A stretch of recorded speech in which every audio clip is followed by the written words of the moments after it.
We're just being extra. If you are checking in, if this is your first time here or you're returning, hey, welcome to the Just Extra podcast with Jackie and Erica. I'm Jackie. And I'm Erica. Yay! All right, well, let's keep it rolling and start our podcast the way that we typically do with our Extra Thoughts segment. We had our anxiety and uncertainty episode, and if you didn't watch or listen, you should, because we really got our ish off, okay, about the inauguration, okay, because what is life? We are in week 2 of this presidential run, and it cannot end soon enough. And truly, like, somebody help us, okay? And yeah, we also talked about how anxious we are feeling about that and our own life circumstances. So I do have an update. If I can start, I usually pass it to Jackie to be like, what's going on?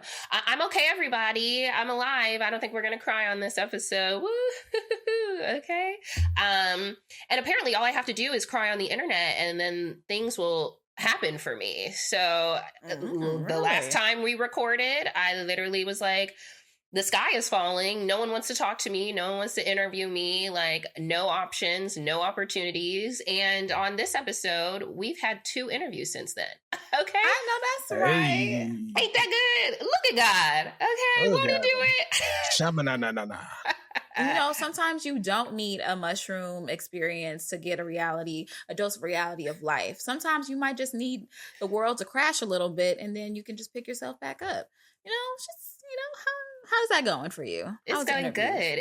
It went well because literally while I was recovering today, and we'll get into that, I got a request to interview with the hiring manager. So we have officially made it past phone screen to a real interview, because the phone screen is always just like, it's a phone screen. But, talking to the manager, that's a big deal. Okay? Yeah. That's all right, girl. All you gotta do is just put your smiling, great energy on. You just gotta just claim it, girl. It'll be yours. I claim it, okay? Because I would, not that I want to go back to work, because who wants to work?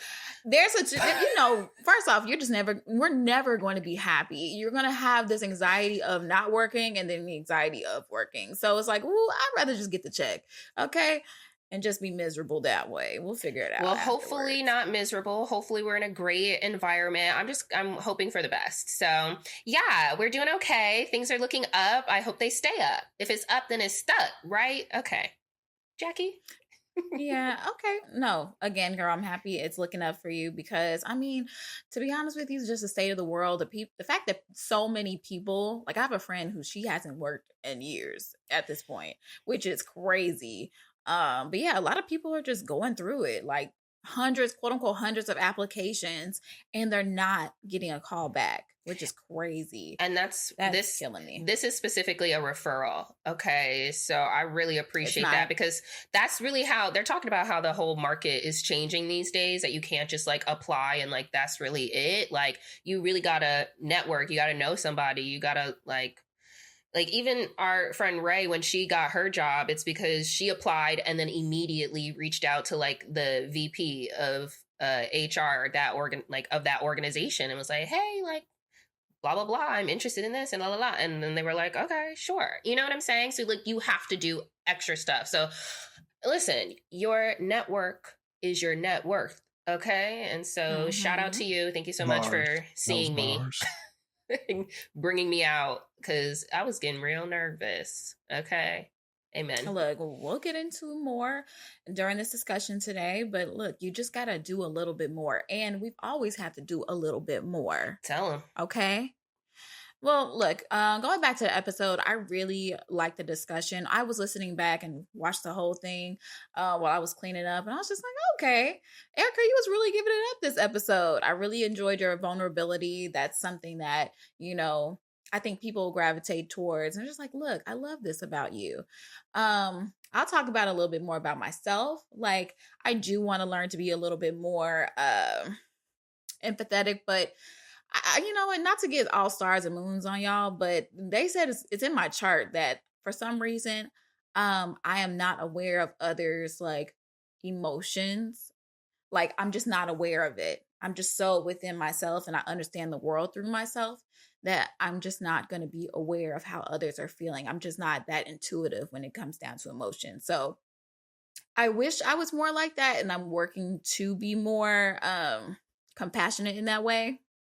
But I noticed that I am a considering person and compassionate when the communication is clear. When people are very open and talking to me about how they feel. This is probably why I have a lot of water sign friends, because y'all don't mind telling us how you feel and it's easy to understand. Because when I do know and I am aware, I can make adjustments. But I'm just not that person that's just going to read minds. I'm just not a mind reader.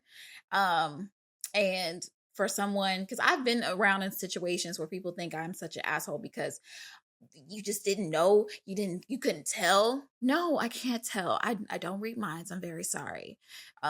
Emotional cues are just not my strong point. But when I am aware, I can make the adjustments. I'm just not an asshole on purpose. I'm not.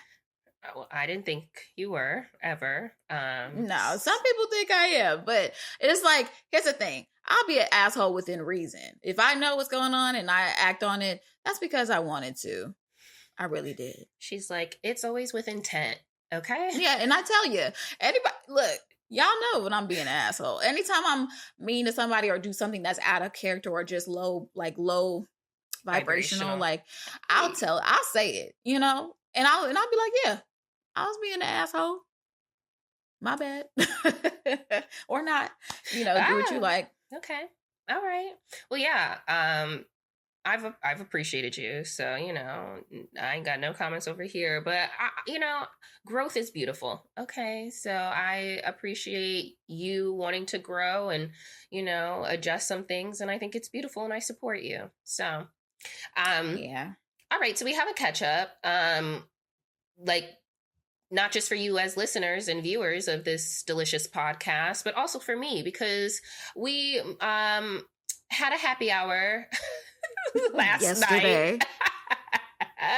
And I only remember to a certain point. And so our catch up is Jack literally telling me what we did last night. All right, my time to shine. This is going to be all me, y'all. Okay. So, well, I'll tell you about my life really quickly. Just a quick catch up on my end. Less than a minute. And then we'll get straight to her. Okay. So, okay, we're filming late at night. We're going to get to you. Okay. I'm so excited to tell the story. But we're getting ready for this podcast, and I'm wearing a one shirt. It was a jacket, a Nike jacket, and then I switched out into this. You would think I'm sponsored by Nike, but I'm not. I just had a recent shopping spree at the Nike clearance store because we are taking our fitness journey seriously. I said I was going to start February. I did the dry January, and now we're going to get back into our fitness in February. We're going to continue on. So, yeah. I am officially with Orange Theory now. We have signed up for their elite classes. So we are really, we're putting our money where our mouth is. We got some athletic gear, some workout stuff. So we're really going to take this seriously. So, yeah. Just send me a recommendation on some bras, just because I know you're full woman, and my little sister, she loves working out, and she's asking for some recommendations. So if you have a bra that you really like, share it. I will say, even though I shouldn't be giving them like pub for real. Oh yeah, you can text me later. Okay, yeah, because I do enjoy a good workout bra. So I'll tell you, I'll send a few recommendations, but we'll leave that there. But yeah, I just finished dry January. Today is the 31st. So we have officially completed dry January in whole, because last year I didn't do too well. But we had our first social gathering, like our real social gathering yesterday. And that was my first time just not drinking. I tried a little kava. If you know what kava is, it's more so like a social, like herb drink that's more popular in the West Coast. It was cool. I'll give more, more of a review once I try it a little bit more. But Kava wasn't bad. I did feel a little relaxed and sociable. But, ain't nothing like some alcohol. Ain't that right, Erica? So we barely made it here today, folks. All right. Yeah, it is 8:00 at night, okay? And we should be resting and watching TV and, doing all the things. But yesterday we had Thirsty Thursday. So we get a text from one of our satellite friends like, hey, y'all trying to go to happy hour? And I'm just like, shit, I'm off. I'm off tomorrow. Why not?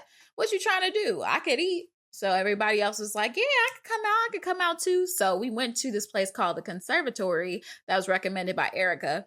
And actually, I liked the spot. It was a little vibe. It was like a food court and there was a bar. I'm sorry, I hit my mic. My bad, Hassan. But there was like a food court all around and there's a bar and they had like $4 drinks, $6 drinks, $5 drinks. Okay. And they had a nice spread. I love a good cocktail. So when I see a good, well-stocked bar with like a variety of drinks and liquors, I'm like, okay, we gonna come back. But yeah, y'all was definitely getting the party started. Y'all started there. We started at like what, 5:15, 5:30. We didn't leave there till like what, 8:00. Let's talk about Erica. Okay. What I can see, and you can kind of chime in.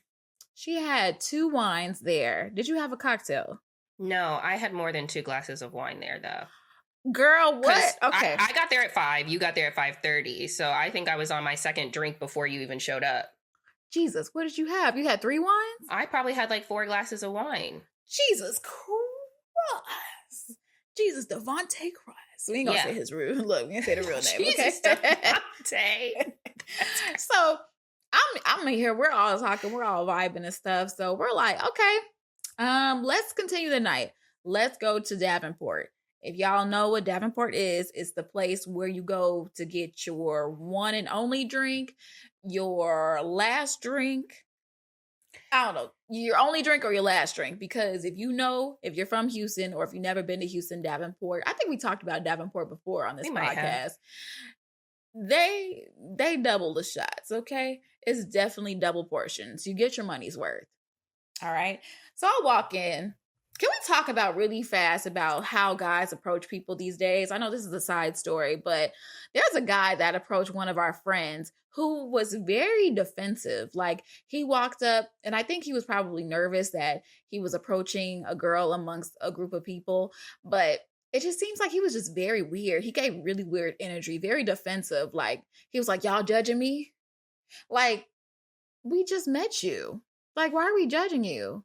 But he probably has some other things going on because, we heard that he like served in the army, so he might have some PTSD going on. Perhaps. But all right. So Erica, when this guy approached our friend, we were like, you know what?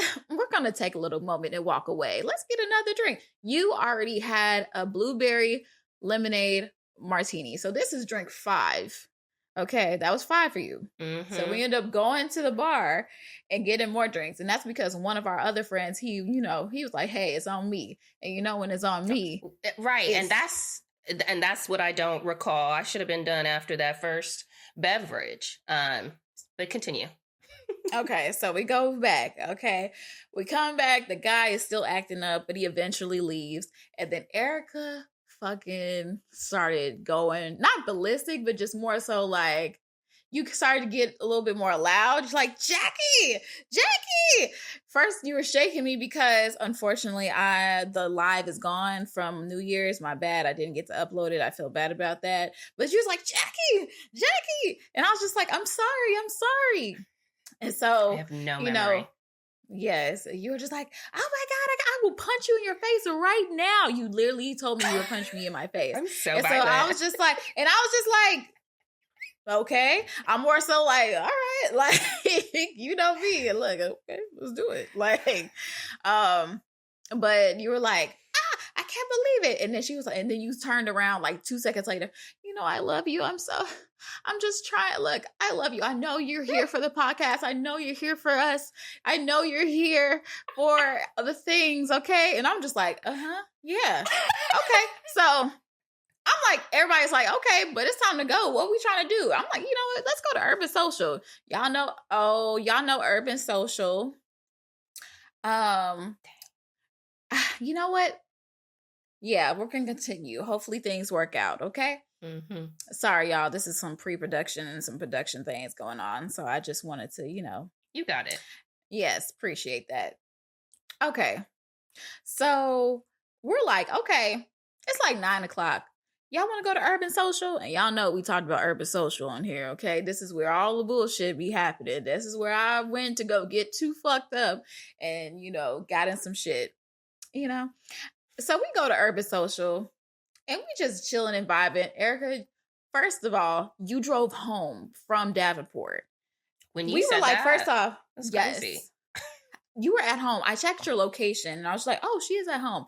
She could stay at home because I was just like, I don't want you driving because, baby, you a little turn, okay? Too turn. I don't recall. Very turn. And so I'm calling you to make sure you straight. And you were just like, no, I'm coming back. I was like, no, we're about to leave. We're actually going to leave. Because I'm just like, I ain't drinking. And, it's not bad. It's just a regular night at Urban Social. I can go home. So you're like, no, stay. So this is literally how you sounded. And then you came to Urban Social. And we were just like, okay. And girl, you met this dude. We're going to call him, dang, what's his name? Starts with a C. It starts with a C. I would say Mr. C, but there's another guy named Mr. C out here in this world. It's Urban okay. Social man. Okay. That's fine. So the guy from Urban Social, he's not going to be a thing for you, huh? Did you see what he looked like now? Oh, yeah. Mm-hmm. Yeah. Okay. Yeah. I texted him and I was like, because he texted me this morning and I was like, who? Because his name's, when it suggests like maybe so-and-so. And I was like, who the F is this? And I remember like when we woke up, so fast forwarding just a little bit, that you were like, oh, you met somebody or you were talking to somebody on whatever. So I recall you saying that. So yeah, I just honestly, he's like, are you doing okay today? He definitely was very concerned. Very nice. I was just like, nice guy.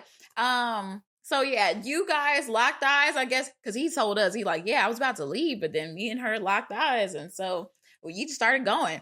You hanging up on him. You just like, you can't leave.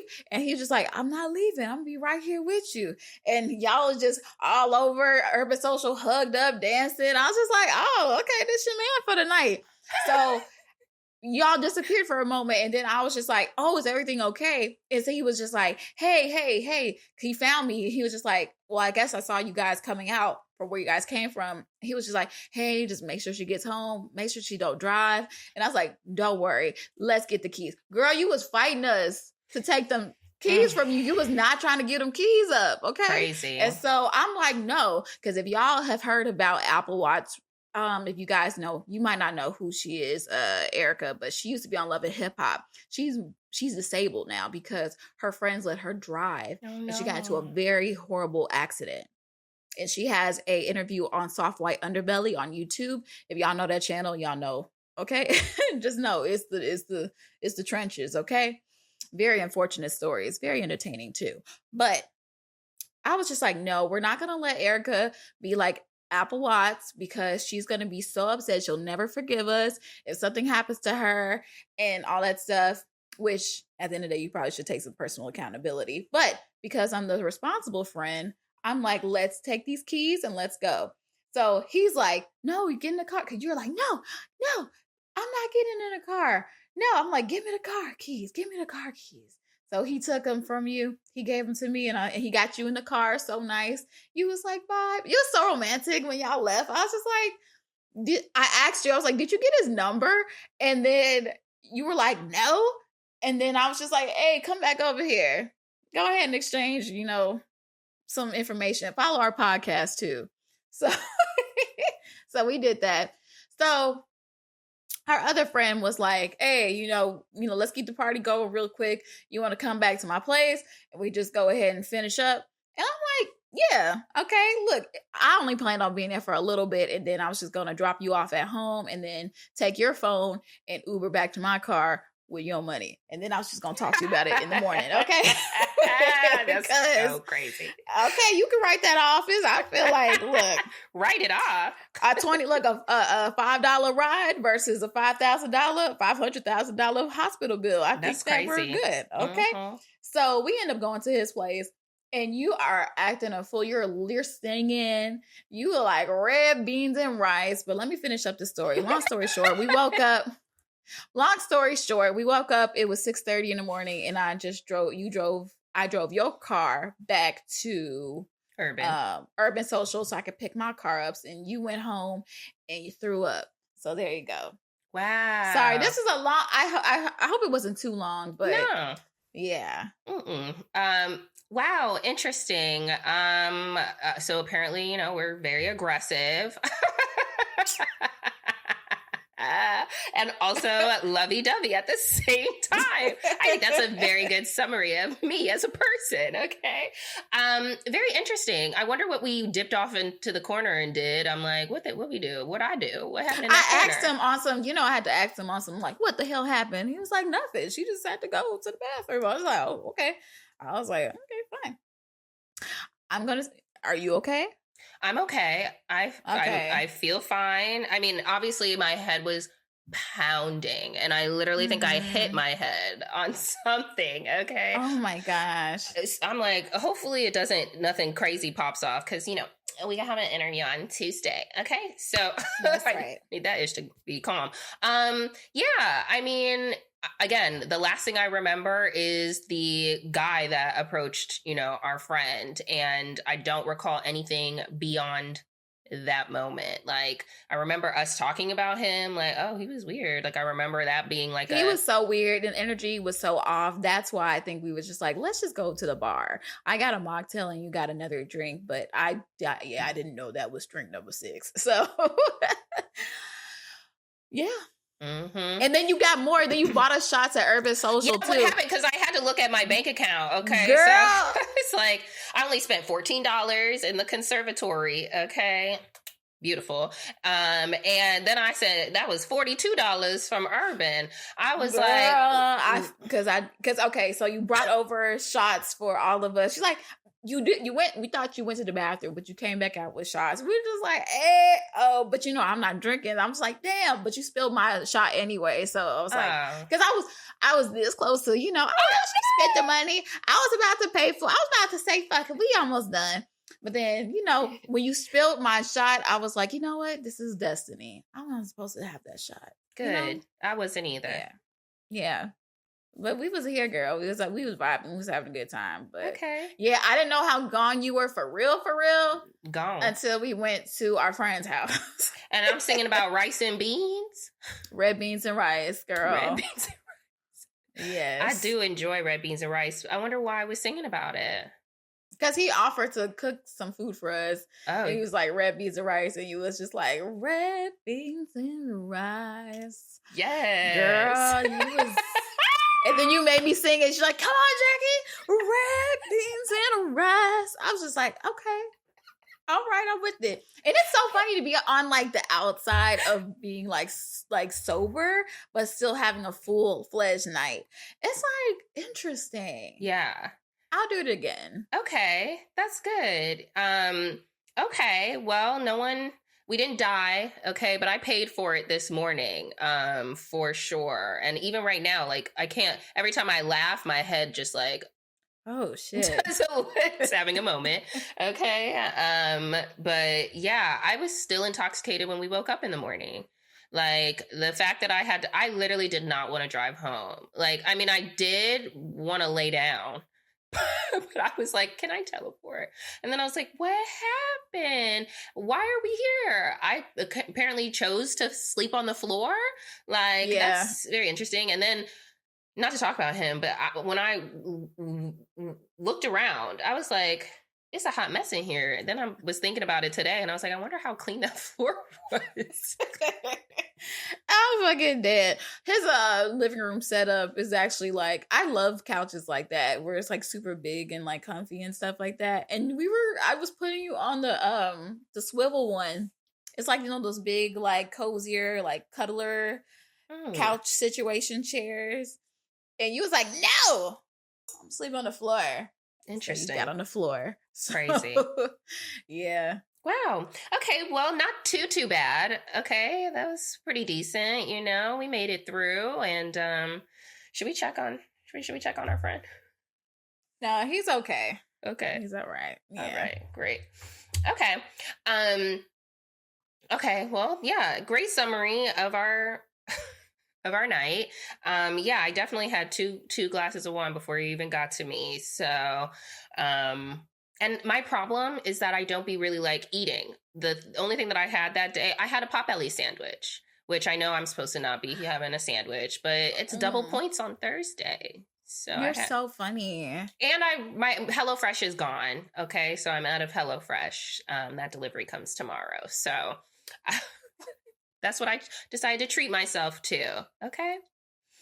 Anyway. All right. Well, thank you so much for sharing with me how the night's events went. I did text Oh Boy and from Urban Social and was just kind of like, yeah, I don't remember you at all. How did he take that? He was like, girl, we had a whole moment, okay? Like, y'all really was vibing. I was like, is this like, it's like, why is Urban Social the place where we find love at? That's where I met Mr. Delicious. Okay. Of course. With you too. So maybe you and Urban are the secret sauce to something, but I don't know. It's just Urban in general. It's just the formula. It's meant for socialization. I need to see this man in person because guys aren't usually photogenic, and I haven't really he said he added us or me or whatever. So I went through my likes and all I got his page is private. And so I sent a request, but I don't think I ever went back to, should we look at him right now? I don't think I went back. Hassan, any comments? Because we almost didn't record today. So. Yo, that is funny. I always wanted to know what type of drunk Erica was, because I've seen Jackie, but I haven't seen her. So to hear that, honestly, you probably needed that too, low key. Honestly, truly, I feel like we had a good time. I think all of us needed that moment because we really didn't go out this month for real. I'm not drinking. Erlene's getting settled and recovering, and Erica's going through her life. As a whole, you know what I'm saying? So I think it was needed. She's about to whip your ass, Jackie, about that IG. She was holding on to that. What? She was about to whip your ass about that IG live.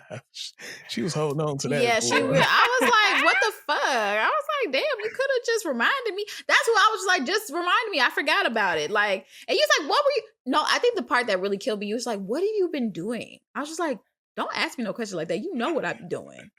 That's crazy. Yes, I'll be like, what do you mean? What do I be doing? I be telling y'all every week. I'm surprised I didn't talk about. I'm surprised I didn't talk about the time management. Okay, that would have been interesting. I mean, guys aren't photogenic. That's what I have to say. But she just called you. So ugly. wait, she basically just said he was ugly. Yeah. So wait, he wasn't. Much... So wait, I don't think he was ugly, but he might not be your. Hassan, how you know? I want to know. How do you know? Honestly, he's actually cool as fuck. And even if you just made him like a friend, he would be like a good addition to the group because he wasn't even on no predator ass shit. Right. So he really could have been on some predator ass shit for That's real. True. He was just about? He a Pisces. He's a Pisces and you're a Scorpio. Maybe that's why y'all got along so well. Okay, thanks. Tell me about my man, because I don't know anything about him. He was just very accommodating to you. He just wasn't fazed by, because you was going crazy, not crazy, but just you can't leave. And then he was just like, I'm not here. I'm just chilling with you. We vibing, baby. We cool. And he just he sound like a dark skin. He sound like a dark skinned fella. Only dark skinned fellas will say I feel like, at least in his photos, I mean, he looks, I don't know. How old is he? He said he's about to turn 40 in 30 days. Oh. That's the only thing I remember. Apparently. Okay, interesting. Well, Urban is, an older crowd. It's an older crowd. Yeah. Yeah. So can we go there when I come there next month? Yeah, you haven't been? No, I've never been. Oh. What? Okay, well, that's got to be on the list. Where's my phone? Where's my pen at? Oh, I dropped it. Okay, keep going. All right, so should we move into what segment? Should we do our extra? We're adding a segment this month. Okay, Happy Black History Month when this comes out. You know, we're here. We're here, and yeah, I don't know how I feel about it. Like, it's a weird time to be Black. It's a weird time to be anything that's not white and male. Not MAGA. But even MAGA having a time right now. But we'll get into it, okay? Because y'all, buyer's remorse. That's very much so what's happening. So we have a new segment for the month of February that we're calling our Extra Black segment. Yay! And so we are going to today highlight a Black advocate, an activist, that's the word, an activist for this segment that maybe you don't know, aren't familiar with, a little lesser known Black History Month fact. So we're introducing Addie Wyatt. Let me move this over here. So Addie Wyatt, Reverend, okay, Addie Wyatt was born in 1924 and died in 2012. So that's a real healthy life. And I think that's what you get when you are doing the Lord's work, okay? Also, when you're born before processed foods were extra processed. But go ahead. Also true. Wow. Okay, well, Addie Wyatt was a Black labor leader, civil rights activist, and a minister who played a crucial role in fighting for workers' rights, gender equality, and racial justice. Amen, because all of those things are crumbling right before our eyes. So for her labor rights work, she became one of the first Black women to hold a high-ranking position in the labor movement, rising to vice president. Oh, darn, we practiced this word of the Omulgated. I'm going to practice it again. Amalgamated. Woo! I think that was it. Look, I was close. Hercules. Right. Vice president of the amalgamated meat cutters and butcher workmen of North America. She fought against workplace discrimination and pushed for fair wages. In regards to her civil rights advocate, she worked closely with Dr. Martin Luther King Jr., helping to organize the 1963 March on Washington.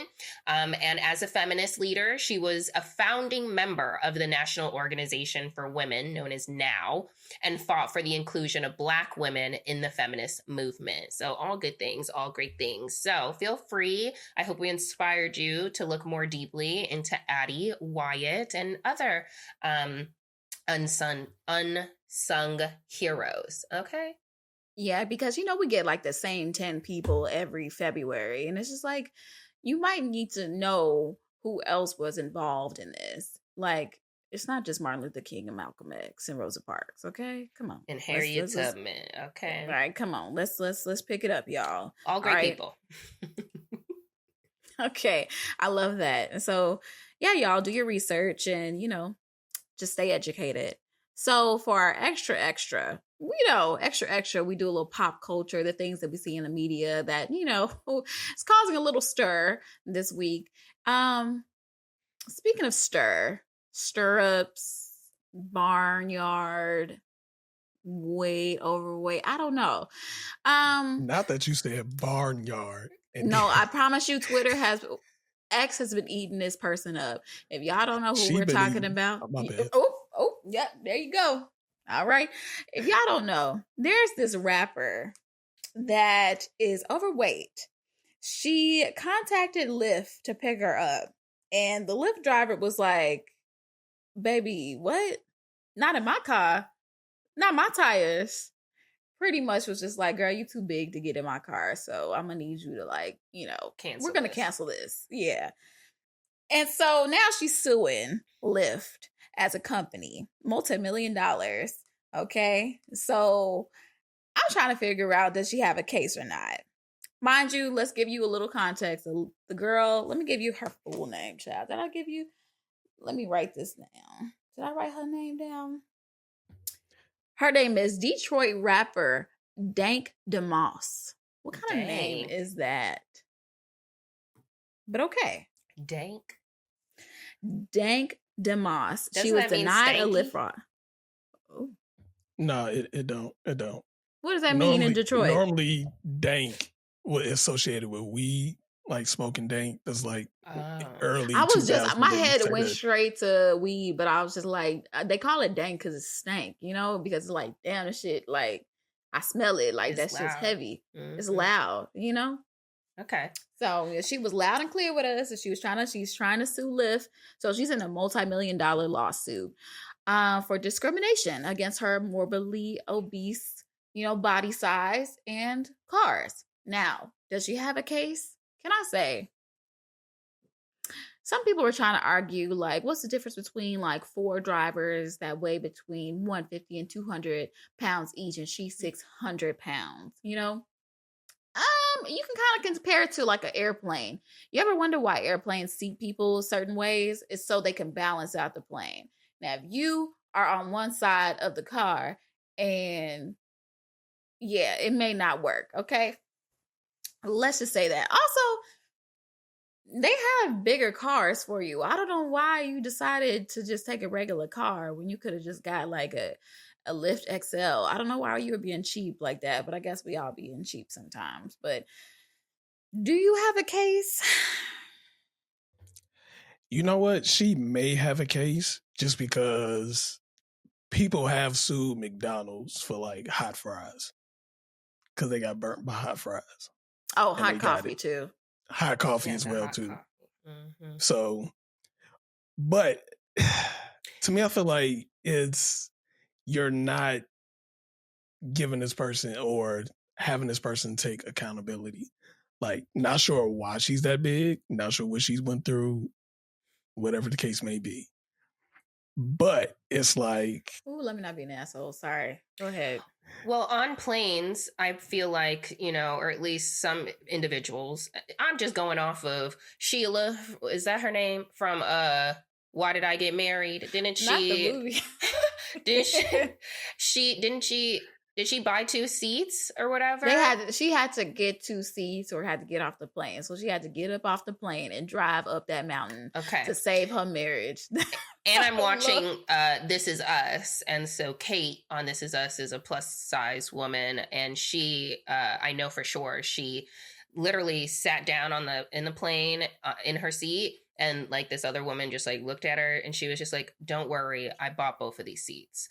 And so I'm like, okay, I'm wondering, like, some of the things, to Hassan's point, I'm like, yes, she could have, like you said, Jackie, like maybe purchased a different like car size, but I'm like, is this her first time using Lyft, like, or Uber or any of the apps? Like, does she get around? Like, how does she usually travel? And I'm just wondering, like... Well, she said she's been in her friend's car, and she said her friend drives a Civic or something like that. So she said she's been able to get into her friend's car.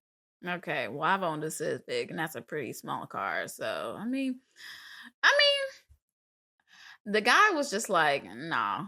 I think you should just more so sue the dude, or at least like maybe you're going to go after the big company with the money. Yeah, you want to. I get it, but it's just like, why are you going after us? Like, what if they would have turned around and was just like, our apologies, ma'am. Here's a free Lyft rides for the whole year.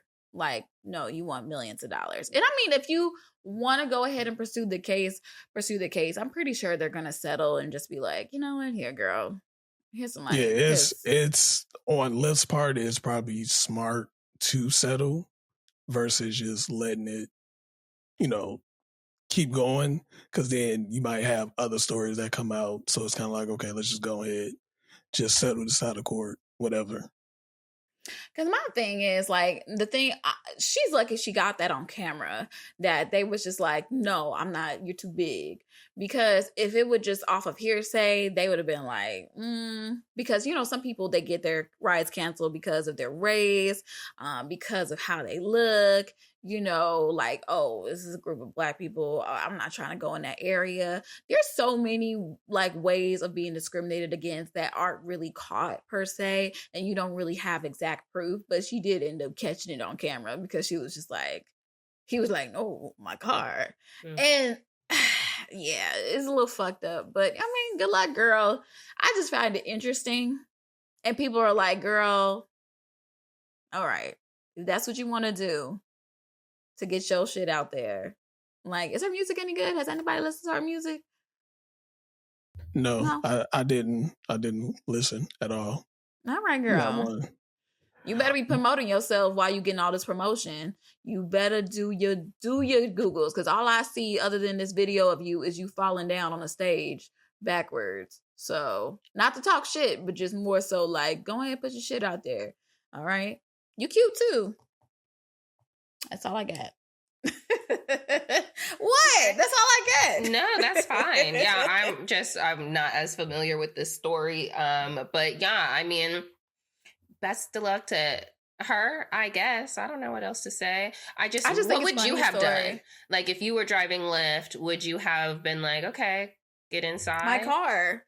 I mean, I've driven for Lyft and Uber before, and yeah, I probably would have done the same thing, only because it's like, look, I'm not gonna know, and it's not being funny and all that. It's just more so of, hey, something happened to my car. You're not going to pay for it. Like, you're not going to take any responsibility for it. So, yeah, I get from where she's coming from, like, yeah, I can fit, but also at the same time, you have to think about the other side of it. Like, what if this person's car breaks down? Now he's responsible for paying for this.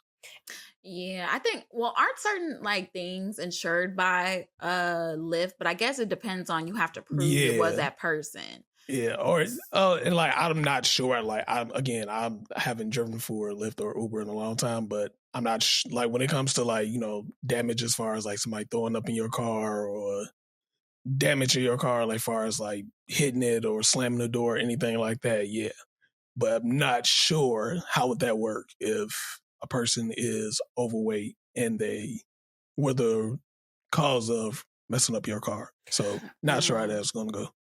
Yeah, I guess I'm almost just like, I don't know. I'm just even thinking like, when you open the door, like, can she? That's another thing too. It's kind of like, okay, you open the door, how are you going to get in?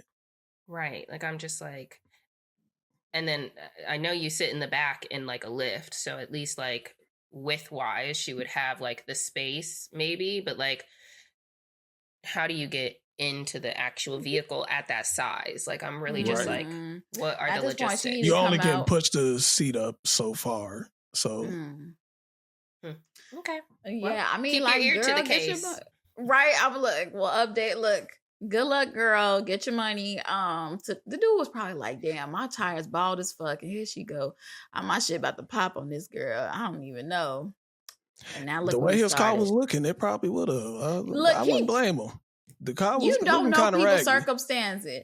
You don't know people's circumstances. They like, look, I love to be driving this car. You know, like, he probably is like, look, this shit got to go to this engine light is on. These tires bald, girl. Yeah, I've definitely been in some Lyfts and some Ubers and saw a light on, and it was just like, oh shoot. Like, ugh. But look, if you get your money, girl, get your money. But yeah, put out some music. You know, take the opportunity, take the exposure, girl, and settle. Now I want to listen to her music now. I know. Look, we'll come back to this. Support her. You better be good, girl. The dudes like her online. You know, they love a little extra cushion for pushing. So. Okay. Well, so we kind of mentioned the comparison from we could segue from cars to airplanes. Okay. Oh God. There's been craziness happening in the skies, and craziness happening down on Earth afterwards as well. So basically, apparently something happened right before we started recording this podcast episode too about a second plane crash. But the American Airlines plane crashed earlier this week when there was a collision with the Black Hawk helicopter, which is like isn't that like a military helicopter? I guess I should have looked up some details to this story, but it was a fatal crash. Everybody in the helicopter and plane have passed. That's a total of 67 people that passed away. This was something that happened over Reagan Airport in Washington, D.C., which also is like it is the most monitored like airways of this country because it's over our state capital. So for something to happen over the state capital is really very like interesting in that regard. But I think what's been interesting about this story is one, that airplane crashes like are rare. Apparently, like the last one that happened in America, yes, was like in 2009, I heard. So these things don't just happen. We have really well managed like air traffic control for these things to not take place. And it's just so, before we like get into like all of the literal details, I've been thinking like, wow, like one, good thing we're not going to Ghana now, because I'm like, girl, I would be feeling very anxious about that long of a plane ride. Like, you know, I'm someone who, you know, I don't even know the last time I've been in a physical church. It's 2019, maybe, honestly. It is so crazy. But I be praying when I get onto a airplane. Like, I make sure that I say a prayer like before the plane takes off. Like, it's it's something I literally always do every time I get on a plane is I say a prayer, and I talk obviously for me and everyone, the pilots. I'm like, I hope that we all, you know, make it to our final destination safely. Please have us like in good hands. Like, I'm always doing something like that. And so I can just imagine the like anxiety that everyone is having now. Like, if you have to take a flight since something happened, and then for a second plane crash to take place in the same week is really like wonky. And so it has me thinking like, what is happening? What is going on? But apparently y'all's president fired the head of the FAA and also fired the TSA chief over whatever. I need some real titles and things like that. I didn't look up this stuff. Sorry, y'all. I'll pull it up for y'all. Don't worry about it. I was doing it right now. It looks like I wasn't listening to you, but no, it's fine. Sure I get all this stuff. So I'm just like, that seems to be. Oh, go ahead if you have it. Yeah, he fired the head of Transportation Security Administration, so the TSA. He fired the entire Aviation Security Advisory Committee, and he froze hiring for air traffic controllers and fired 100 top FAA security officers. They told him, hey, you are putting people's safety at risk. And the fact that this just took place right after that, you know, he had the fucking nerve to blame DEI. That's where I was going. So I'm just like, I literally am just like, that's interesting that you would go and make that assumption. One, because an investigation hasn't even completed. So you are the president of the United States, and you are just continuously spreading misinformation. You are jumping to conclusions when there's literal no evidence. And like everyone who's asking him questions about like, what is the evidence? What is happening? Like, why would you even say that? And he's just like, it's just common sense, like that it's a possibility. Like, it's just common sense that, and like very much so speaking down to all the reporters that are asking him questions, being like, that was actually a very dumb question. I don't even know why you would ask me. Like, and also it's now known that the person that was flying the Black Hawk plane was a pilot that was white. Yeah. So that's why I'm just like, it's really insane that you know, he's really trying to take this narrative of like, we have all these underqualified people that are getting jobs now because of DEI. And that is not the case. Like, everything has always been based on merit. Like, as someone who does a lot of like hiring, or at least I don't know, I'll just talk about my experience. Like, we are not hiring unqualified people into positions. Everybody who gets, not everybody, because, you know, some people are, you know, just hiring their best friend, okay, just because. And nepotism. That nepotism, like legacy people, all those things do take place. So when you think about who might not be qualified, it's probably in that direction, and not necessarily like these people of color or the marginalized communities that are getting opportunities. All that DEI is really about is just like people who did not have access and being intentional about minimizing bias. Like, that is all that it is. The qualifications, honestly, we got to do more ish, okay, to be deemed as qualified. Like, they literally say that like men apply for jobs if they meet half of the job description, but like women and people of color, like, we don't even really apply for jobs unless we literally are like, oh, I can do all of these things. Yes. So I think it's just wild that is happening. And also, like, just really this desire to place blame in this moment when people have literally just like lost their lives. Like, why are we going to the blame game when this is such a tragic situation? You know what I'm saying? Like, you should want to communicate what you are going to do to solve this problem versus being like, well, let's point a finger here. So you want to continue this dog whistle and attack a group of people who have probably nothing to do with the situation, and maybe everything to do with the fact that people in government right now are deregulating the fuck out of it. So that's why all of these standards are going low. First off, airlines in general is a high reliability organization, just like a hospital is. So that means we cannot have any room for error. So when you decide to put things in place and skim the bottom to make more money for the top, you start to go against standards, you start to go against policies, procedures, because you're just trying to save a little bit of money and exhaust the people who are at the bottom, quote unquote. And you want to blame DEI, but you're being greedy. That's my thing is it really DEI, or the fact that you have done all these things and you guys are going to continue? It's not, we're just getting started. We're just getting warmed up here. You are deregulating these industries that are already corrupt as fuck just so you can make more money at the end of the day. Again, we talk about why are there so many billionaires? Why are there so many people at the top with all this money? It's because every fucking year you like people, middle management, and all these people are trying to, appease the shareholders. We want to make more and more every year. And how do you do it? You're not being innovative at all. DEI was one of the most innovative things you guys could have done in the more recent years, but that's going to be thrown out. And again, y'all are not providing proof that DEI is making things worse.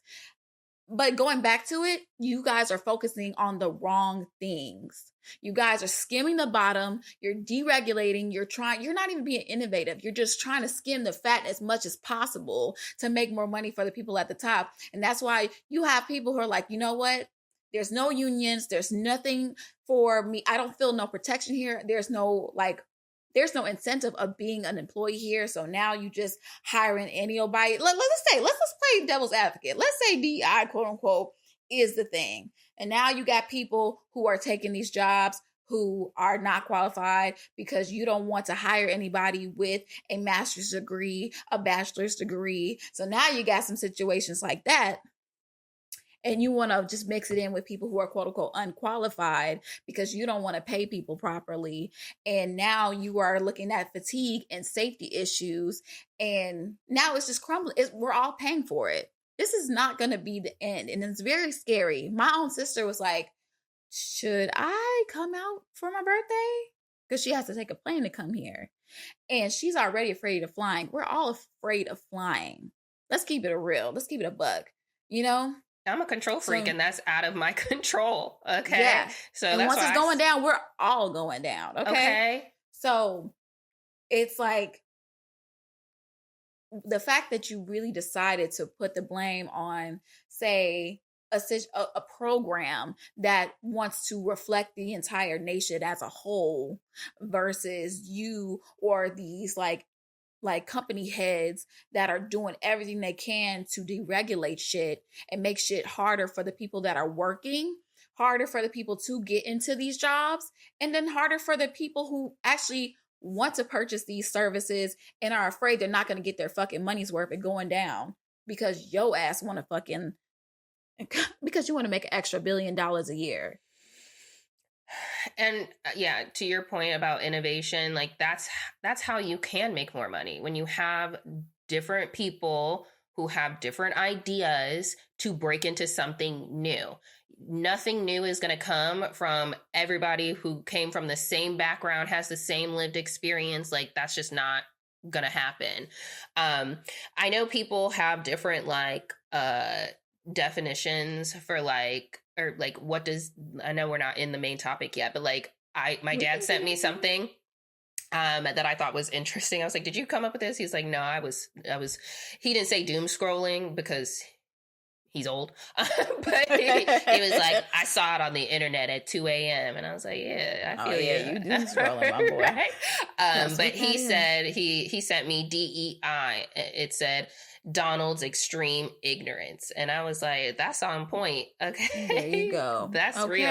Okay. I'm convinced people really voted for this man for the plot. Y'all are just bored. Y'all didn't want no president y'all couldn't even relate to, quote unquote, because of whatever. You wanted some entertainment. So you decided to vote for somebody because you guys did not do any freaking research. You all are having buyer's remorse and you're just realizing, oh, DEI doesn't mean black. Okay. Yeah. Well, yeah. I just want to, the last comment that I want to make on the airlines is that like Donald is not, he does not care about anybody. Like when they asked if he was going to go visit the site, he said, what you mean? Am I going to go swimming? Like, what did you mean?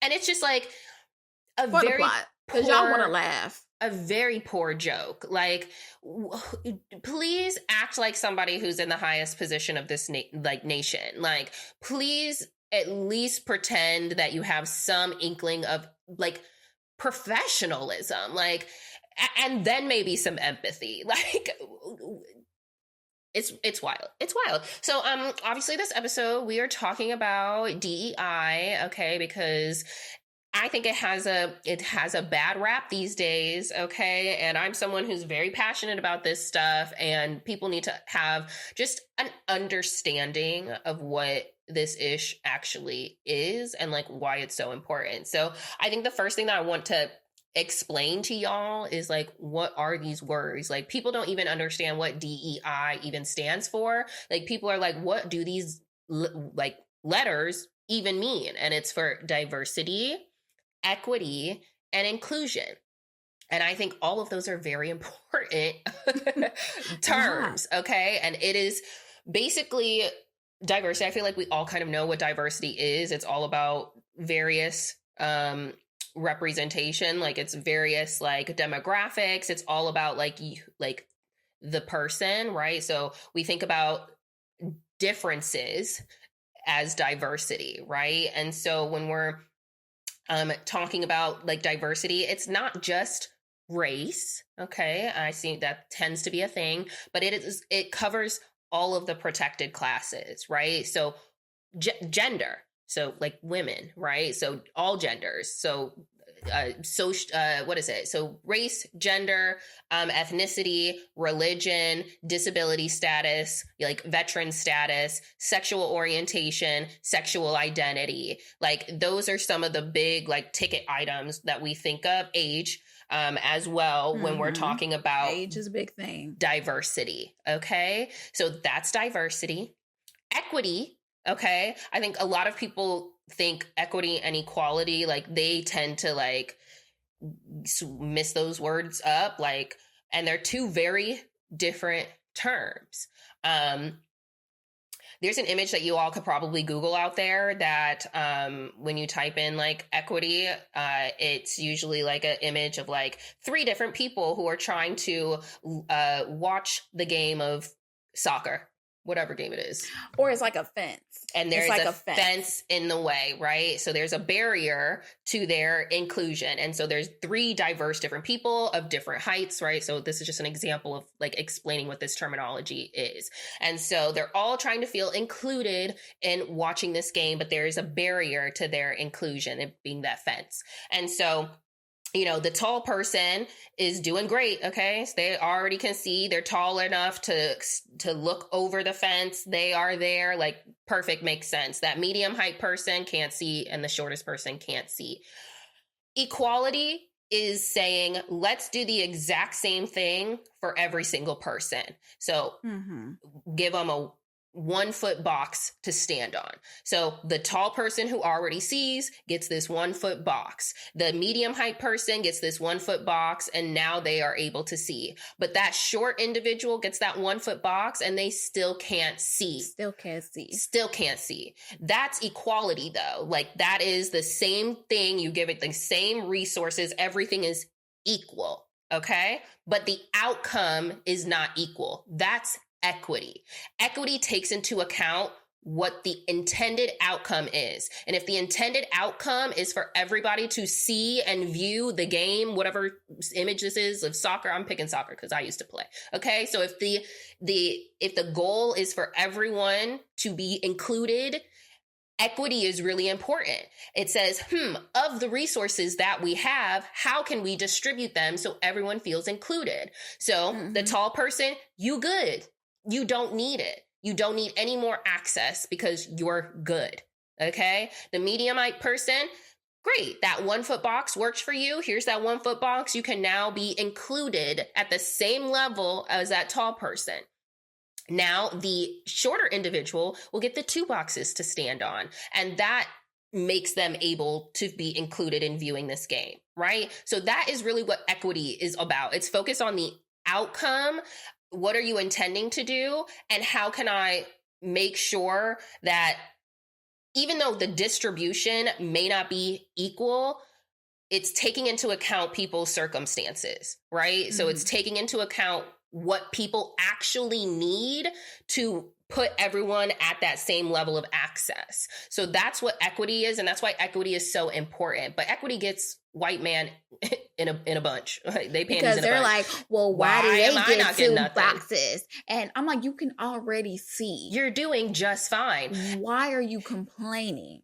You have benefited from the way that this has been structured. You are benefiting. Okay. So you getting a box, getting 2 box does not actually do anything for you. You're not getting a better view, right? Like, and plus I would like to say, like, we didn't do anything. Like, again, we're on the same level. I always used to say that, like, none of these people are courtside. No one's in front of the fence. Okay. No one is up in the skybox having champagne and finger sandwiches. We are giving them to the exact same level as you. And if you have a problem with other people being on the exact same level as you, you have issues. Okay. And so that's equity, y'all. And inclusion, obviously, we all understand. Like, it's how do I feel like I really belong here? How can I make sure that I'm a part of this thing? Like, that is what that's inclusion, right? So that is really what DEI is. And that is, like, to me, the biggest part is the E. Like, I remember when my organization, we had to change the name of our function. And I was like, if we have to change our name, we need to keep the equity. Equity is like the most important part. Like, we need to keep that ish. And obviously it was the part that definitely needed to go because people have that issue with people being on that same level. It's crazy. It's crazy. It's so baby. It's like you really like any a little bit of help anybody else gets, you're just feeling like it's just taking away from you. And it's really not. What does that have to do? Okay, I might say something crazy. Let me stop. That's a bad analogy. But long story short, like, come on. So what do you say to people who feel like DEI creates reverse discrimination? Why are you viewing it as discrimination? Why can't you just see it as we're just trying to have our company or our organization reflect what America actually is? And let's say it's 100 spots and you all get 70 positions out of 100 positions, and we just save 30 or 10% for those that represent the rest of America. Why is that considered discrimination? Why do you view it like that? No one's discriminating against you. Like, I'm sorry. That's just like, it's a subjective thing. But I be thinking about like, I'm like, I don't know if it's something I've coined, but I'd be like, the oppression Olympics. Okay. Like, why do y'all want to be oppressed so bad? Like, this is, y'all as a collective are doing just fine. Why, when we talk about like, you know, Black History Month, it's like, well, why do y'all get a month? And it's like, cause y'all get the rest of them. I don't understand why y'all feel like y'all want to be a part of oppression. Like, why do you feel oppressed? Oppressed by who? Y'all, like, so reverse discrimination is not a thing because we don't have the power to do anything about y'all. You know what I'm saying? Like, to me, it can't not be, there's no consequences for, I guess, for me being like, I'm not doing something like, you know, like, oh, I'm not going to hire that that white man or whatever, if that was to be a thing. Like, as a collective, y'all are fine. So I'm just like, it can't exist. Like, it's not a thing. And I feel like you have an issue with not being centered. And I don't know what to tell y'all about that, but like, you are literally the center of everything. So until things really like get to that level, there is no reverse and there is no, I don't know how else to say it. I'm going to keep repeating the same thing. At the end of the day, I can't oppress you because I don't have a system to oppress you with. You know, I can't stop you from getting jobs. I can't stop you from housing. I can't stop you from healthcare. I can't stop you from having a regular way of life. Maybe I could be prejudiced towards you, but there's nothing that I am doing that is stopping you from having your basic needs met. And if at the end of the day, I am better qualified at this job than you, if we both meet the merit and there's already a representative of your group and there's none of mine, what's the problem with me getting this one spot? But unfortunately, they take that one slight because at the end of the day, maybe you're just not. The fact that you couldn't make the 70% spot, or I'm sorry, I keep using it as an example, but the fact that you just couldn't fall into this particular group of people of hires for some reason shows you probably need to step your shit up a little bit. It does. Yeah. Because at the end of the day, like we talked about this before, but you know, like the affirmative action was led by like, unfortunately, another group of minority people who felt like another group shouldn't be at these colleges. And, unfortunately, the result of that is representative, like you're actually going down in these colleges because you felt like your spot was taken. That's the part I just hate. Like, I don't know. It's hard for me to like sit down and like, give you guys a good comprehension of like how I'm feeling, but it's just like, why do you feel like because your application, like for some reason, is better than mine? I don't know.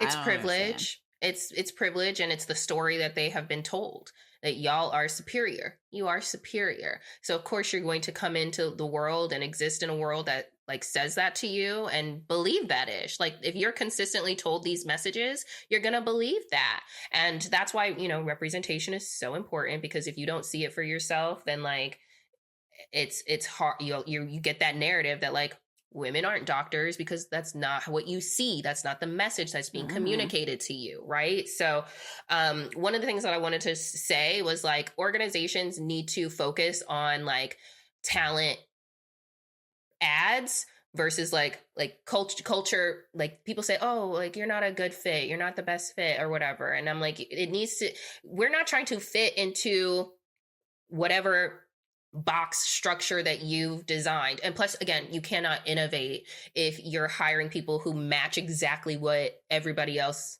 matches. Like, you need to be looking for talent, like culture adds, okay? Because all you're doing is adding to the situation. Like, to me, it's like, what are the gaps that exist on your team? And you need to fill that specific gap. You don't need the same replica of what is already there. You need to diversify so you can innovate. So I think like that is a mindset shift that a lot of like organizations need to have when they're thinking about this stuff.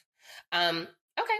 So what are some common misconceptions? I think we've kind of talked about a lot of these, but what are some common misconceptions about DEI that you've had to challenge either yourself in or others? That it's just not, it's not a handout. It's not a handout. And also DEI does not fucking mean just Black. And that's a problem that I have with a lot of groups other groups that feel like, if you see a Black person or you see another person of color, oh, they're just a DEI. They're really not. They really didn't do the work to get here. They're just, we're just trying to meet a quota, quote unquote. At the end of the day, everybody had to meet the fucking standard to get into the room. Okay? That's the thing.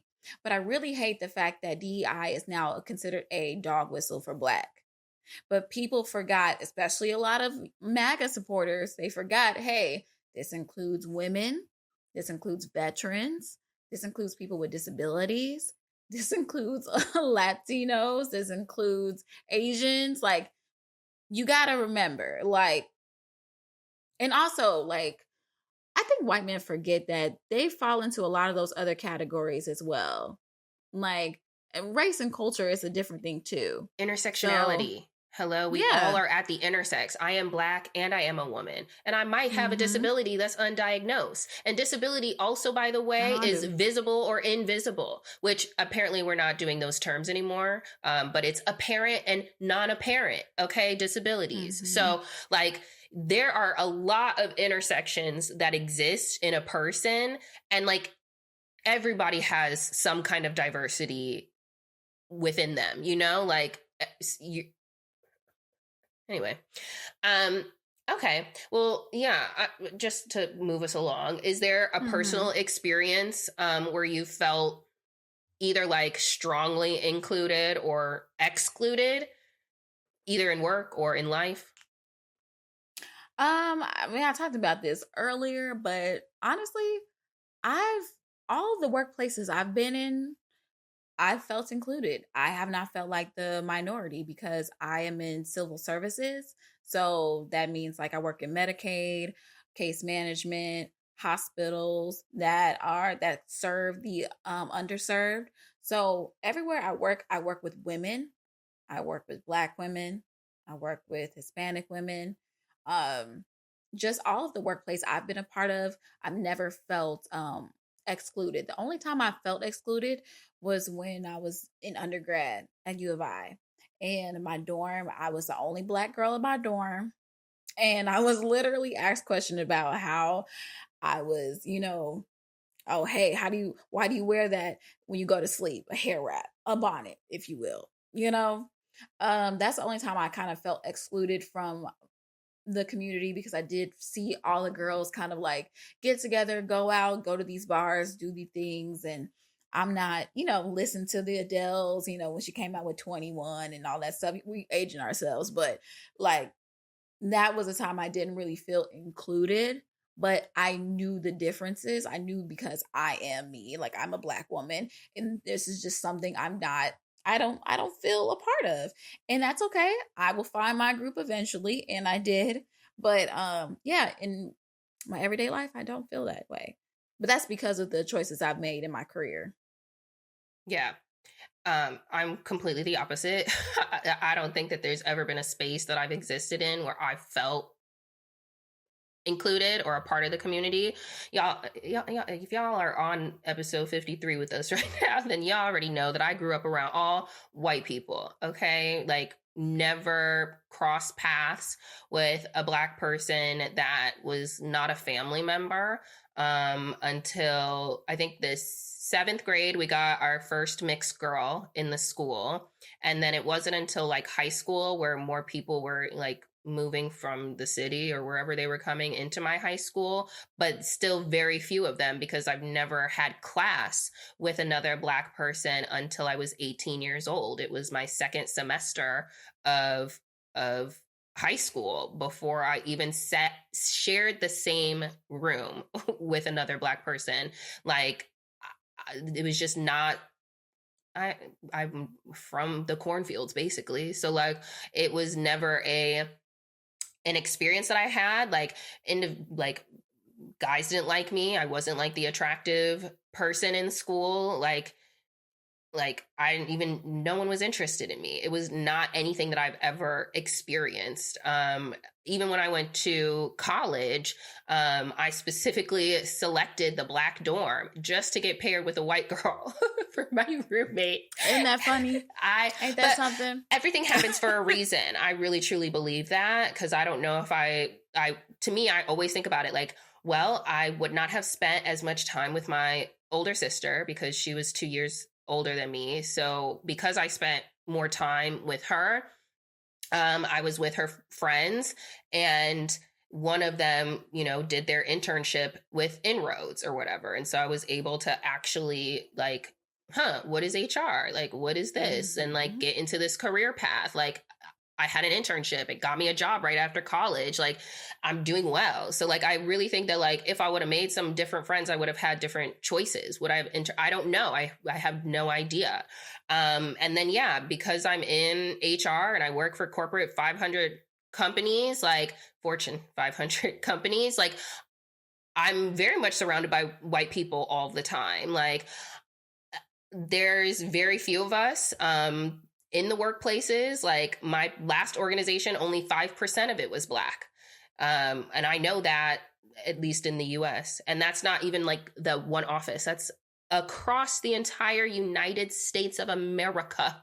There's 5% Black people. And I had to watch that number go down because we didn't have intentionality on that population, but the Asians were going up. We were doing better with our gender representation because it's very easy to understand like women and their inclusion, white women specifically. But yeah, I mean, I've always felt excluded. I've been called the N-word when I was like growing up. Shit. Yeah, they definitely were like, we don't want to sit by you on the bus. And they got like a 3-day, what's that? Suspension for that ish. I mean, anytime that I'm like in the office, like I'm sitting next to a white person, and I used to sit on the floor with all executives. And so they would always stop by my desk and be like, where's so-and-so? Where's so-and-so? Is so-and-so like VP? Like you're the help. Like I'm the help. But I'm like, why aren't you asking Brad, who sits right next to me? Like, you have to pass Brad to get to me. So I know y'all think that I'm the help. I started looking up, and I don't know. Because why are you asking me? I don't know when he's coming back. I don't know what they're doing. And they would always be like so confused. I am not their admin. I'm not that person. Anytime that one time I got, and we haven't talked in a minute, but I used to talk to a coworker that got added to my team who was a Black woman. And I remember I went over to her desk, and, we were just chatting. Was it about work or was it not? I don't really know. But this woman went to the bathroom, came back from the bathroom, and was like, oh, you're still talking? Why are y'all hyper focused on us? Because if we were two white men, would you have said the same thing? Would you? I'm trying to understand. So like those experiences happen, and yet y'all want everybody to come back into the office when y'all don't actually have a culture that actually cares about people's well-being and experiences in the office. I be saying hello to people. I'm loud. I know y'all hear me when I'm speaking. Why do you not acknowledge me when we're passing each other and I say, hi? You can't talk? So like those are normal occurrences that happen. So it's a everyday reminder that like people don't want you here. They like, and that is my lived experience, and why I am very passionate about making sure that other people don't have that experience. Like, I don't want other people to feel the way that I have personally felt. So yeah, like this ish matters. It does. And it's a double-edged sword because people hire people that they feel quote unquote comfortable with. And you're going to hire somebody that resembles you and what you think and your values after you had an interview. And then before you know it, everyone looks the same. It's similarity bias. It's similarity bias. And I always tell the example of like, when you go into like a lunchroom or like a conference, like what is the first table that you look to like make your decision and sit by? You probably are trying to, you know, unfriendly black hotties. Like, okay. The band geeks. Like, right. You have this bias to be by you, you know, people who are like you think more highly of them. You probably feel safer around them, right? Yeah, of course. Yeah. So I understand, but and then when that happens again with the double-edged sword, then you have less representation of people in these positions. And now you feel that there's a reason outside of your own bias as to why they don't get these positions. Maybe they're just not qualified enough. No, it's because you guys aren't hiring them because you don't feel comfortable with them. Despite me going to school, paying the money, going to the classes. How do you think, you know, again, back to HR, I'm like, how do you think that like you picked the universities that your school or your organization like has relationships with? It's probably because the CEO loves his alma mater, right? Mm-hmm. And like, it's probably because these executives are like, oh yeah, I went to Michigan State. So like Michigan State is the best. That's how I got my first job. You say that, right? And that's why my dad didn't want me to go to an what am I saying? HBCU. No, there's a reason. Yeah, there's a lot of Black kids end up going to PWIs, predominantly white institutions, because they want them to be closer to people. And that's the same thing that people do when they put people in private schools, in these higher universities. They want their children to be around others to, you know, lift them up. Mm-hmm. You know, it's not what you know, so who you know. Again, back to your situation with you getting your interviews, like it's a referral. Like again, this all plays a part in itself, and we need to have organizations that allow more people that don't look like you in the space, so you can reduce these biases. Because it's all rolling back and it's just getting annoying. And I don't like that this man is in office, because we have. Ever since he's been in office the first time, it's just created more divide and divisiveness. And it's just these conversations are coming up. And yeah, let's talk about how do we address DEI fatigue? Because I am tired. Like, this is our second time talking about it. But like, we're just getting started, baby. Like, we're just warming up. This is a preheated oven, okay? we are just starting. So like, how do we address DEI fatigue, both for advocates pushing for change and those who feel overwhelmed by these conversations like this, like we're having today? Yeah. I mean, first and foremost, manage your own energy. Like, I think it's important to stay informed, because you can't fight against what you don't know is out there, but you have to be responsible for your own energy. So if it's like, okay, maybe you don't look at your phone the first thing in the morning, right? Like maybe give it some time so you are pouring into yourself before you let anybody else like have access to your energy. Like, we have a friend who's taken a social media break, right? Like you have to make sure that you're doing the things for yourself to protect your energy.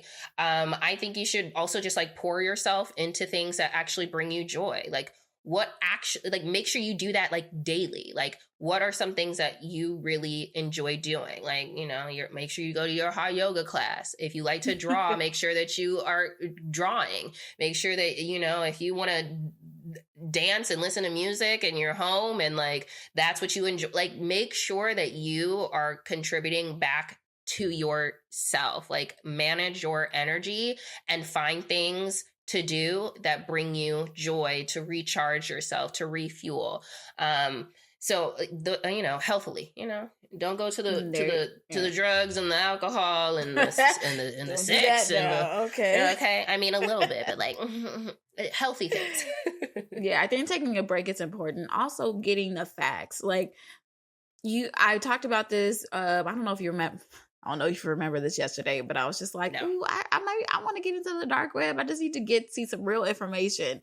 And that's only because I just wanted to see like an unalgorithmic, like news, because we're living in an echo chamber. Unfortunately, I get news that's biased towards me because this is what I want to see. You get your things, and then you got another group of people that they're in their own echo chamber that's just giving them the same shit over and over again, or the news that's catered to them in a way. You got to get the facts. You need to go to unbiased news sources. You can't just get your shit from TikTok and all this stuff. You need to go read what the facts are and then make your own judgment, because I can get real lost in this shit, okay? I love hearing think pieces from people, but they're just opinions. And unfortunately, our country is now being represented by somebody who has very empathetic, really, sir? Really? Again, this is not somebody that represents me. I'm part of the 92%. But again, we're just going to sit back and we're going to watch the world burn, unfortunately. And you might need to do that. You might need to sit back.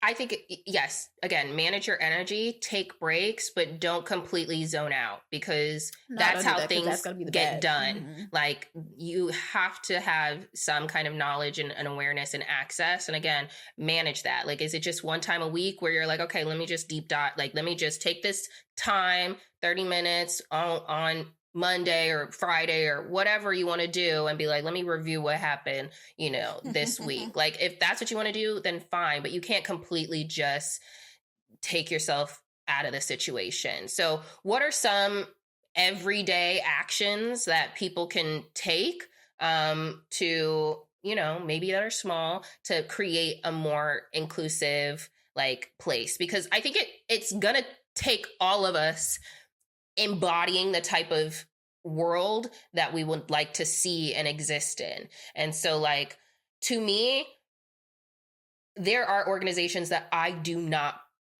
give my money to. Like, I don't support them, I haven't been to Starbucks in years. Like, anytime I get a Starbucks gift card from work, I give it away. Like, and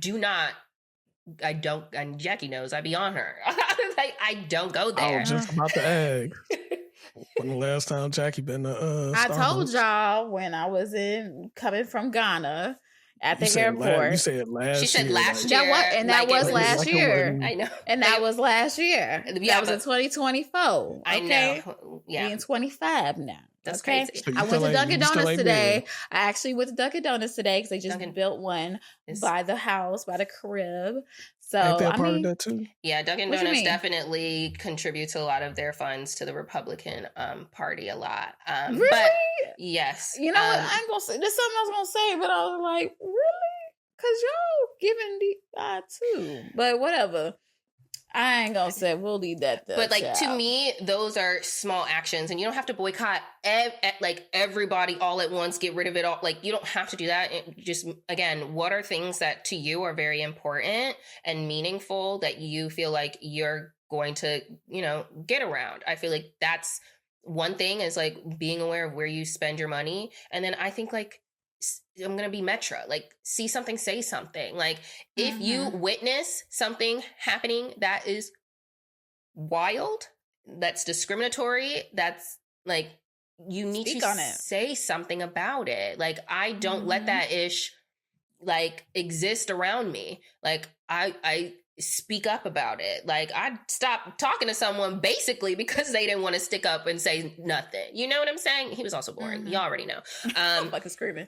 But but I'm just I gotta stand. I uninvited somebody from my birthday because you a Trump fan. No, you don't get to exist in my orbit. Those are, to me, you use your voice, advocate, be intentional about where you're spending your money. I think you should also, those are some small things that you can do on an everyday basis. Yeah. What do you got, Jack? I mean, I'm going to agree with you because unfortunately, and I'm going to get on you about this Starbucks stuff again, because you haven't been in years. So that's why it's easy for you to say, I'm being bold to say I'm not going for it when you haven't been in years. So like, yeah, we might need to rephrase that. It's something I haven't been different. to Chick-fil-A in years. That's another organization that is very forthcoming, like that they are against the LGBTQ plus community. And I have not. Did you thoroughly enjoy them, or like Chick-fil-A has great chicken. The sandwiches are good. I ate it in college. Yeah. Like, but once I'm like aware of things that I'm just like, but I don't have to go there. I haven't been to now I go to like Wendy's is my like fast food of choice. I gotta do maybe some research. Know what they up to. Like, but it's also a scary thing. You're just like, do I want to know? Yeah, it's gonna take some effort, and I mean, I'm just speaking for myself. Like, I really have to rewire my whole like being, because you know it was routine for me to go to Starbucks, to go to TJ Maxx, to go to these places and stores and spend my money, and it's just like now it's just like, where do I go? Also because now we have so much monopolization of like stores and stuff like that. You don't have these little mom and pop shops you could shop from. You still have people online that you could shop from, but also they're all getting it from the same fucking place. Let's call it a bean, but somebody wants to upcharge for some fucking reason. They use a lot of the same manufacturers. Yes, they do. Mm-hmm. And then it's just kind of like, I mean, I would like to support less fast fashion. That's something for me. Like, I do want to, you know, put more money in higher quality things. But at the end of the day, you don't know where the stuff is coming from. Okay. You don't know how they made the stuff. Mm-hmm. And it's just like, I ain't gonna lie, for me, it's harder for me in that way to like contribute, because like I really gotta sit back and be like, what's really important for me? The only thing for me that I'm doing every day is treating all my patients the same, because everybody that comes through, they're not just Black, they're not just Hispanic. You have people who come from all different races and cultures who at the end of the day need help and need serving. That's how I contribute every day. Talking to them like you're just anybody, but also taking into account into what you need, you know? Like I talk about one of my patients, I ain't gonna talk about, like, I'm not gonna give any specifics to her, but she comes from a culture that we unfortunately aren't catering to as far as our interpreter services, because it's not, she doesn't want to speak to any of the interpreters because they're male. And she only works with female nurses and female doctors, because she cannot deal with male in that way because it's against her and her religion and culture. I like that, but kind of not. So love a dick. All right. But you know, that's how I'm contributing every day. As far as me, where I'm spending my money, we're trying to be a little bit more mindful, but it's gonna take a little while for me. Okay. All right. And again, exactly. One step at a time, one thing at a time, because, you know, even the thing with like this whole Target ban, like, I'm just like, to your point, I'm like, where do you go? Right. Like it has so many things in one store. Where can you go? Seriously. So like, you know, and just again, if you have to go into some of these places and like still shop there, I mean, hopefully once I get a job, I can like lean Costco, and then we'll still see, like, I know people are putting out like resources of like, here's like where you can go for all these like Black owned stuff or whatever, you know, you would like to support. I think there are directories that exist, or there are people out here who are creating them, and like those are things to really like look into. I even found like a Black grocery store like that's here in like the Houston area. It's like, I don't, you know, me and directions, it's like wherever it is. And I'm like, I feel like I should go one day. I mean, it's 20 minutes away, but I feel like I should, you know, really try and like support organizations that I feel like are doing the right thing. That's why, like, when I buy ice cream, I buy Ben and Jerry's. I love Ben and Jerry, not just because it tastes good, but like they are an organization. If you go onto their social media, you almost don't even know that they're selling ice cream. They are constantly talking about like this study that happened, or like sharing about this discriminatory action, or talking about how they are contributing to like society. Like I rock hard. Like if I want to work at Ben and Jerry's. Like I want to be a part of that team. That would be awesome, honestly. And finally be a part of an organization that gives me a discount on a product that I like can actually use. use. You know what I'm saying?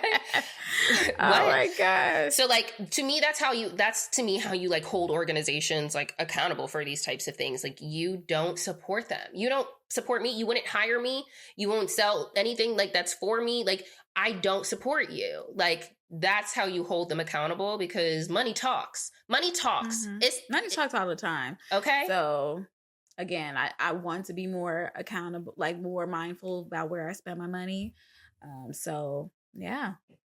So, okay. So how do we hold these organizations accountable for their DEI promises? To me, again, like, it's about how you're spending your money there. Like, that's how I'm holding you accountable. Like, I'm not going to patron you if you don't know how to act. I'm not going to patron you.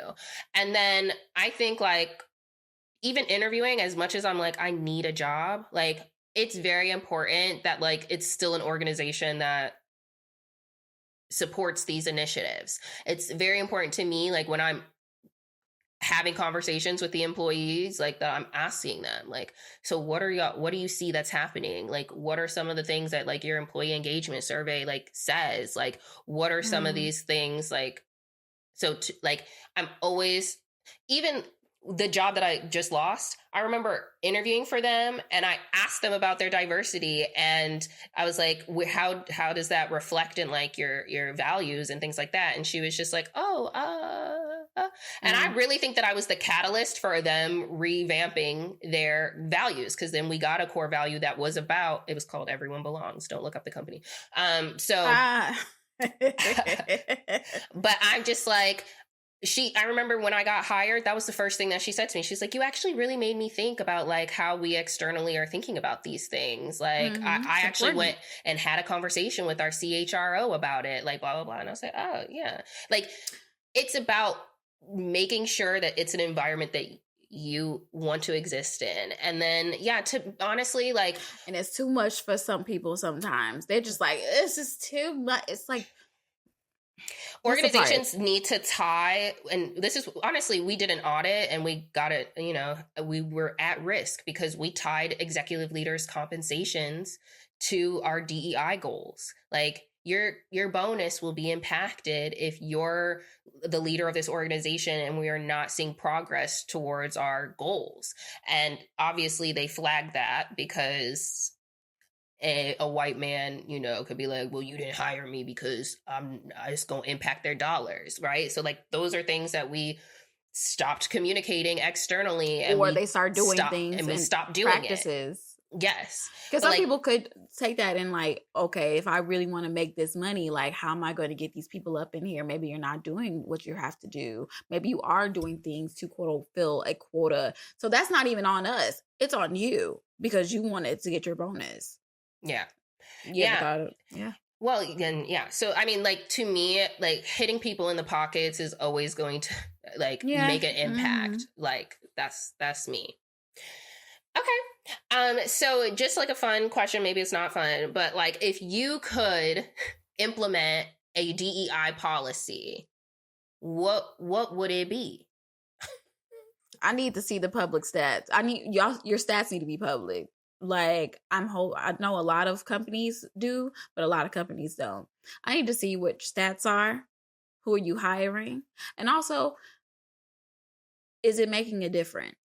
Is it making a difference in productivity, like innovation? Like, show us the proof. Because right now we got somebody running around blaming DEI for everything. And it's just like, I need the proof. You over here making an assumption, but I need to see some facts and stats.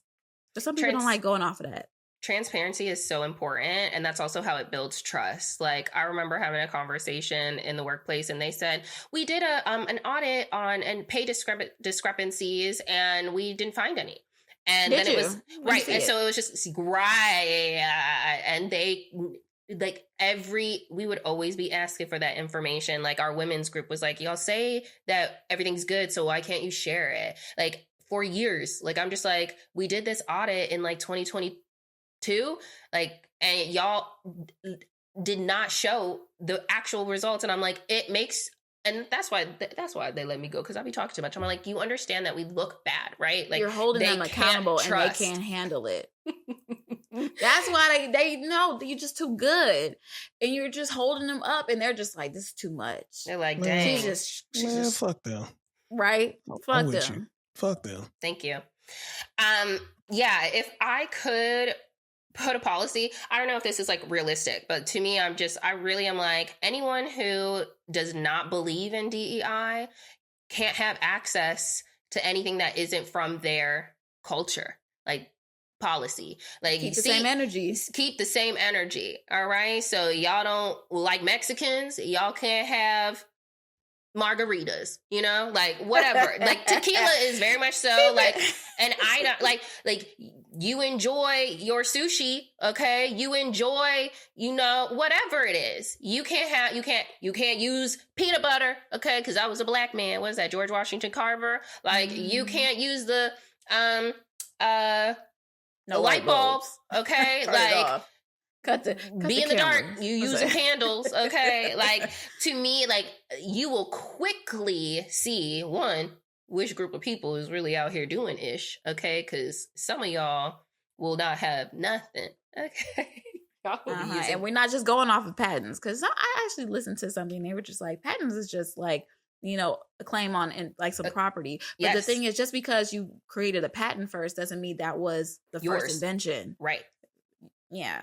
Yeah. And also there was like barriers there, because obviously patents, you have to go through, like, you got to pay money, you got to do, it's a whole process. And if you don't know how to do it, you as say, I'm a white person. Oh, I see an invention that's black person made. You don't have any way of like securing this. You don't even know how to even go about this. I could teach you, or I could just take the property myself and make the money off of it. Just like how people like to trademark certain things. Yeah. Under some people's and names. That's again, like, you know, all of the innovative things that are happening on like TikTok, like who came up with all of these dances and trends to the song. Like that was a lot of it comes from Black creators, and they try and like, you know, the white people catch on and they try and make it their, you know, their own. Like a lot of that ish comes from us. That's one thing that's going to be, I think we should move over to like Fan Base or Blue Sky or do something and like get on that wave and be some of the first people on that platform to really like pop off. Honestly, truly, like I know we're potting right now, but I'm also talking to you. Like you did talk about that last night too. If you don't, remember. I don't remember.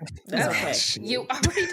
That's no, right, I have no memories. That's okay. all right, girl. I'll help you out. Okay, great. This is so but funny. Yeah, that's going to be another, you know, Meta is huge. It's going to be very hard to like get off of that ish. But like, I really think that like, you know, the people will be looking for something different. So yeah.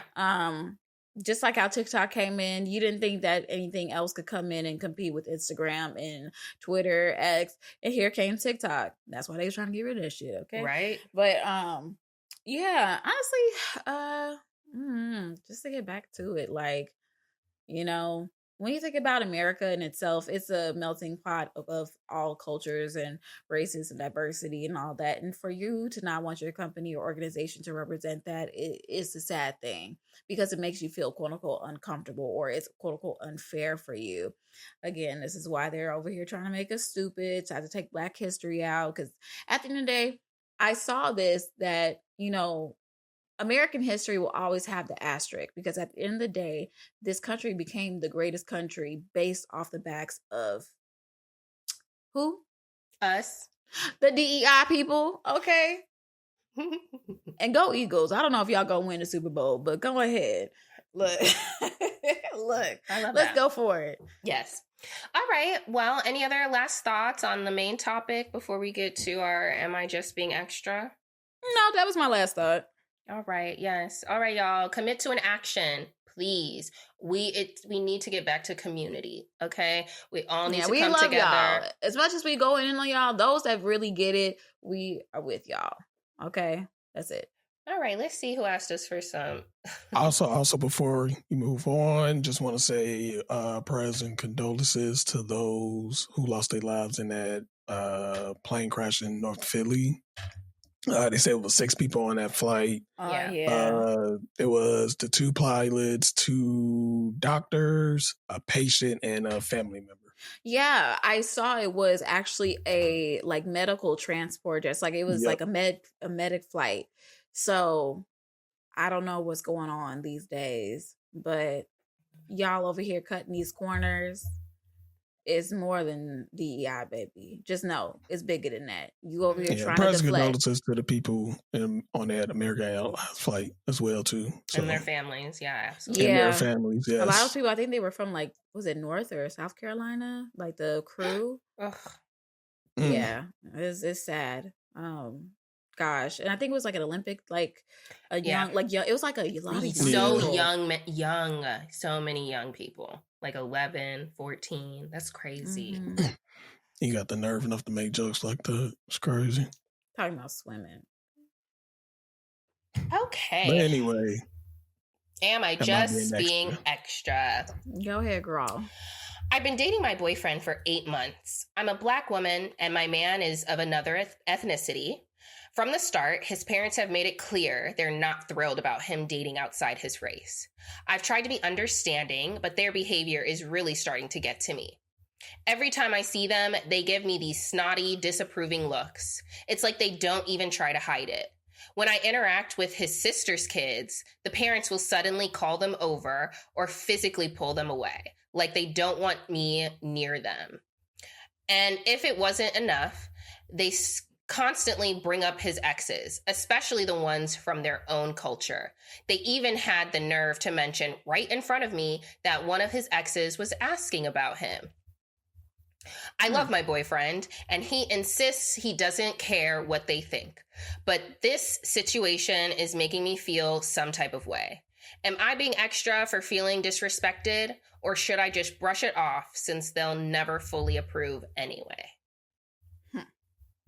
See, that's the thing.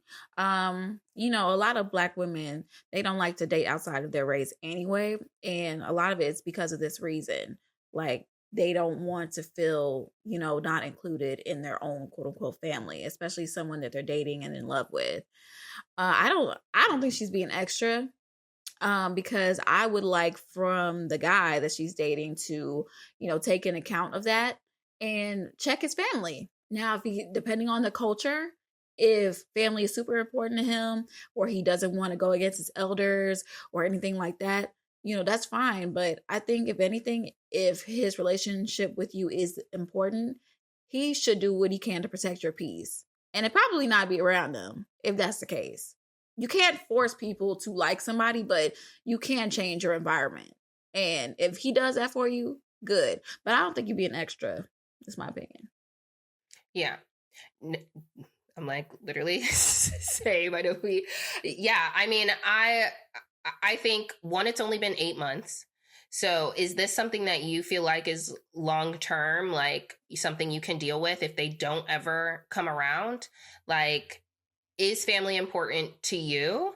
Like, do you want to be a part of someone's family that doesn't accept you? You have to think about that. You're going to have children, his children. Like, if that's, you know, something that you would like to do. I'm not trying to have nobody's babies, but if that's something that you're interested in doing, I also am just thinking like foreshadowing, like forecasting into the future. Like, are they going to accept your children? Are they going to treat your children the same? Listen, this is a conversation. For whatever reason, my dad, he's like, yeah, well, you know, with my stepmom, like, I want to see, you know, not that he's rushing any of us to have kids, but he's just like, yeah, I will be able to, I want to see if she's going to treat y'all's kids different than she treats like the grandkids that she currently has from her own children. Like, you know, she is. Why are you trying to wait for that? Why are you trying to subject children to that type of behavior? Sorry. I mean, I don't think he wants to subject them to it, but he's just like, that's really what like is gonna wake him up. I'm like, so the treatment of us on different levels isn't not enough. Okay. But I'm just like, you have to think about the environment that you are going to bring your potential children in. And maybe they won't have a relationship with their grandparents. Is that how you envision them growing up? Like, I mean, it could just be one side of the family. Families aren't perfect. So you could, you know, I don't know how your relationship is with your own family, but you could still have them. Y'all could still do family things with like that side. Like, as someone who comes from like a weird family situation. I'm like, what is family? Is that something that like you really value their opinions and you care enough about? Is that an experience where you'd be like, I don't need to go over to them? Like, if you're going to go over there, I don't need to be around. Like, is that something that you're okay with? Like, that will be for your life, or at least how long your marriage is. Because, those things fall apart every day. So I'm just like, those are some of the things that you have to take into consideration. I don't think you're being extra for feeling this way. I just think that you should really put some serious thought into how you envision your life to look, because it's very possible that this can impact your future children, or you just don't have a relationship with them, or you have to feel disgusting when you're in their company. And I vote, don't either stay with your man and just never see that side of the family, or you might want to end it. And I'm not saying that you can't date outside your race ever again, but you do need to make sure that like you're picking people who have like, want a backbone to say something, right? And will feel included when you're hanging out on that side of the family. So that's what I got for you, girl. Yep, love needs to be in the center of that, and you got to figure out, is your love worth it? The love you have for him, and vice versa, because you're gonna face a lot of issues like that, whether at home or on the streets. So you guys got to make sure you lock in. It's 8 months, so who knows where this goes, but make sure love is in the center of that foundation, because all you have is each other. So So if you need advice, feel free to send us an email and we can read your story and give you some advice on the pod. It's justextrapodcast@gmail.com. You can follow us on social media as well. We are justextra_podcast on Instagram and TikTok. You can follow Jackie at all things J, Jay spelled out. Me, Erica, at Erica_stay ready. And our producer Hassan at Mr.Forbes. Dot is spelled out DOT. And we will catch you on the next episode. Like and subscribe. Definitely do that. We're just being extra.